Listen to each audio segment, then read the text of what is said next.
Due to some violent content, parental discretion is advised.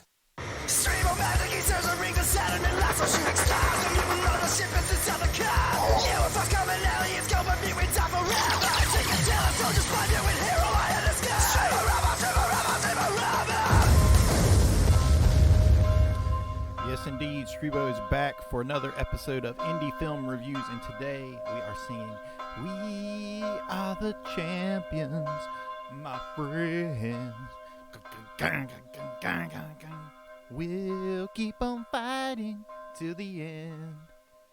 Because today we're going to talk more about the Mandalorian and how awesome it is.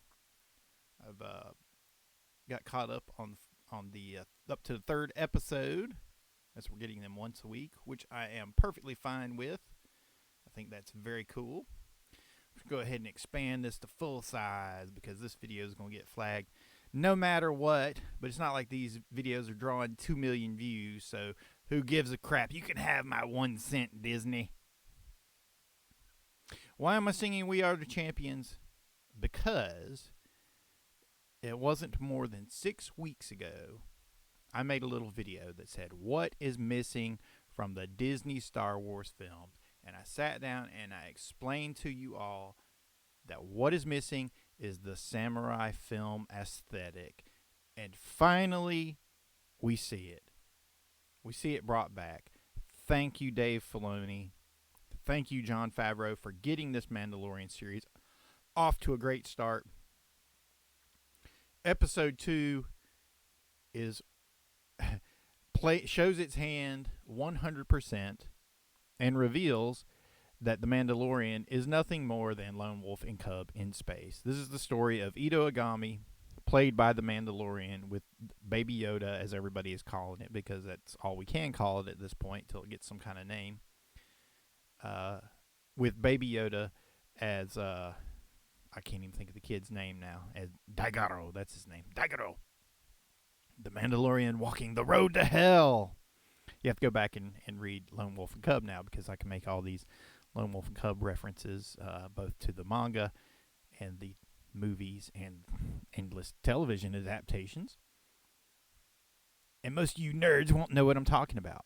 But you will understand now that part of why it is so awesome, of why the Mandalorian is so awesome, is because they have that samurai aesthetic. The lone warrior, the Ronin, the masterless samurai, wandering the wasteland, following the road to hell, meaning everyone is trying to kill him everywhere he goes. That's what the Mandalorian is. That's what it's becoming. It can't get any better than this. I'm watching the third episode. We're going to talk a little bit about spoilers now, because there are a few idiots out there that are still boycotting Star Wars stuff, like if you're an MVP fan at all. Specifically talking about Todd A. Britt from Mutantville. He thinks he's going to make some kind of difference with a boycott. Dude, at least go out and watch the cool Star Wars stuff, okay? I'm mad, too, about The Last Jedi, but it's possible to have just awesome, fun Star Wars again with the Mandalorian. I'm sitting here watching the third episode and going, you know what? Is it too late to film this guy just showing up in episode 9, Rise of the Bullshit, and just have him shoot everybody, have him shoot Kylo Ren, have him disintegrate Rey, disintegrate Poe while you're at it? I've really started to hate his character. Yeah, just shoot them all. And you and Baby Yoda walk off into the sunset. That, to me, would be the perfect ending for episode 9. Just have this guy just show up, shoot everybody. Is it too late to do that as a reshoot? I would be okay with that. He could just show up, say, yeah, your parents were drunks. They were junk herders. And here, this is a disintegration blast. No more Rey. Oh, hey, Poe, for the galaxy's best fighter pilot, you sure don't do enough flying, so disintegrated. Finn, you got a bad draw, buddy. You're allowed to go back, go clean toilets, if that's what you want to do, or if there's somewhere else you want to run to, because that's apparently all your character can do. Go ahead and start running. Not even going to shoot you. Not even going to disintegrate you. This is so awesome. Part of that samurai aesthetic that you see coming through, I'm going off on Last Jedi rant tangents, so you have to reel me back in when that happens. You see the code of honor that the Mandalorian lives by, and through little flashbacks, we get bits and pieces of his past and his upbringing. He was a foundling. It was like his family was killed during some kind of imperial occupation of a planet or something to that effect. It's not spelled out 100%, which is perfect. That's fine. Just show me bits and pieces. I'll fill in the rest. I am a reliable audience member. I can fill in the blanks. I don't need everything filled in. I don't need all the dots connected and the T's crossed and the I's dotted. It's fine. I have a mind. I can figure it out. So thank you, Mandalorian showrunners. Thank you. But he has this code of honor. You see him talking with the other Mandalorians in episode 3. And it's great. And there's this kind of this savage tribalism to it, where the bigger, stronger Mandalorians are like, you're too weak, and he has to just instantly jump up and defend himself in his honor. And, the ending is obvious Deus Ex Machina. You got the rest of the Mandalorians show up and help save him. Yeah, that's, Zeus's thunderbolt from the heavens out of the blue. But it happens because he stands up to him. It happens because Mandalorians look out for each other. And his motivation is explained. It's shown. You're given enough of his motivation without having it 100,000% spelled out for you. He was a foundling. He was founded by the Mandalorians. He was raised by the tribe. He looks out for other foundlings. And now he's looking at this little baby Yoda as another foundling. And he's like, well, this baby Yoda is me. I can't let the Empire take him. I'm okay with fighting the Empire, disintegrating stormtroopers for the rest of my life. I'm okay with that. I'm a Mandalorian. Fuck all y'all. And I love it. I absolutely love it.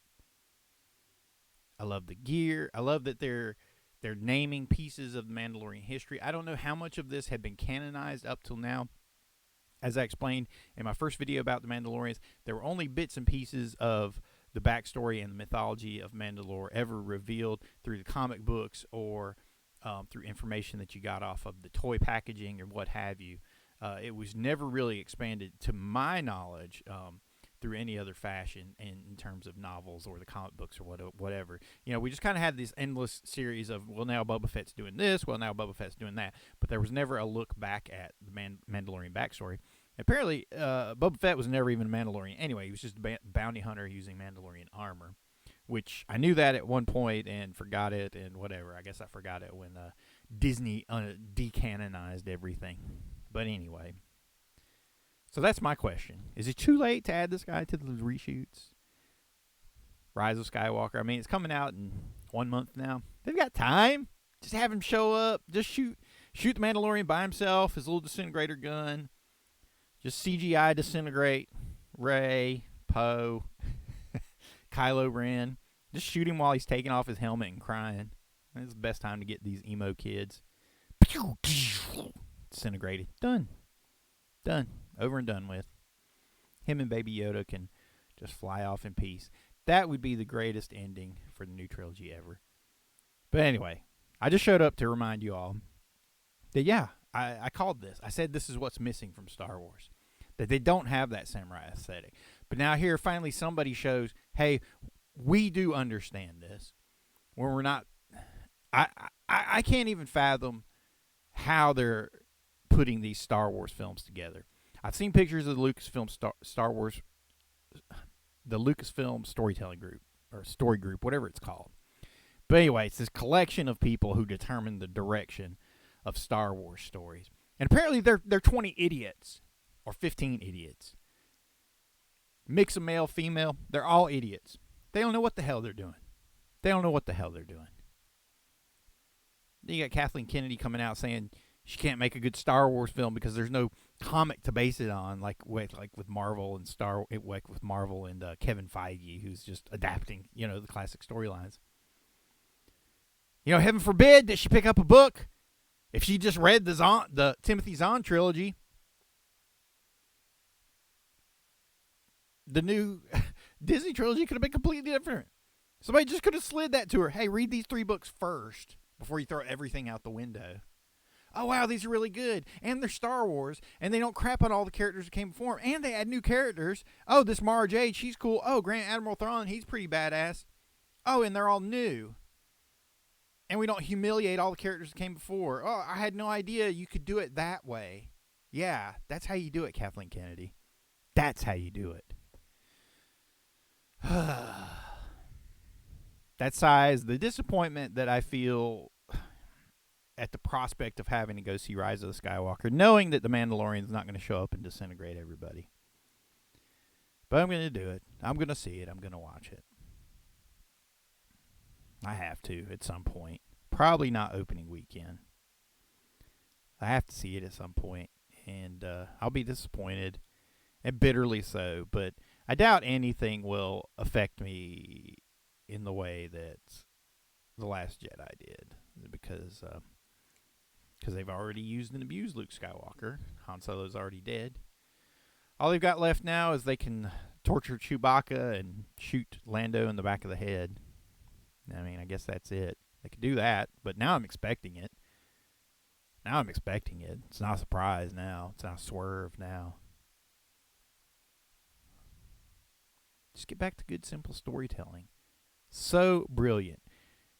Now, this guy, I'm going to give all credit to Favreau and Filoni. I just see the two of them sitting down at some point and just plotting out the course of this series and saying, hey, you know what? America used to be built, the entire television and film industry used to be built on making Westerns. Star Wars is a Western in space.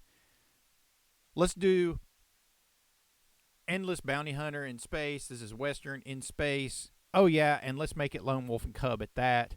There's tons of Lone Wolf and Cub material they can draw from. That manga series is incredible. The movies were great. Even the TV series, if you track those down, they're still entertaining. And they said, you know what? We could do a series out of this. Just adapt old Western plots over and over and over and over. Put in a Baby Yoda for the merchandising. My God, what a stroke of genius. Even I want one. Even cynical, old, jaded, used up, burned up, abused old Strebo wants a Baby Yoda. I can't help it. If I see one more meme comparing Baby Yoda to a gremlin, I'm going to reach through my internet and throttle the idiot that posted it. Stop it, idiots. Just stop it. Let me enjoy my Baby Yoda. Can I have a piece of Star Wars I can enjoy without you idiots trying to memeize everything? Go meme your face. How about that? Figure out the problem with that. Star Wars, man. It's a battlefield. Who knew? Who knew? Thanks for watching. This is Strebo. This is another edition of Indie Film Reviews. Keep watching The Mandalorian. I'll probably come back and talk about it a little bit more, even though I didn't get into real in-depth specifics about this episode. I just wanted to talk about some of the elements that I thought really worked and share my excitement with you. I'm digging it. I'm looking forward to seeing where it goes to from here. And I'm on board. I'm on the Mandalorian train, man. The Mandalorian Galaxy Express, if you will. Give this video a thumbs up. That means like it. Feel free to retweet it if you want to. Join me on Twitter. Join the Facebook group over on Facebook. Let me know what we need to talk about next. We're ramping up our last few weeks before the utter disappointment that will be the Rise of Skywalker. Just that title alone just brings bile and hatred into my throat. To where now I'm just so mad. I want to debate J.J. Abrams and Rian Johnson. At the same time, I'll take both of them on at the same time. Put me on a stage with them too. It's not going to happen anytime soon. But this is Strebo. This is Indie Film Reviews. Thanks for watching. And remember, the Force may not be with you always, but for now, the Mandalorian is here.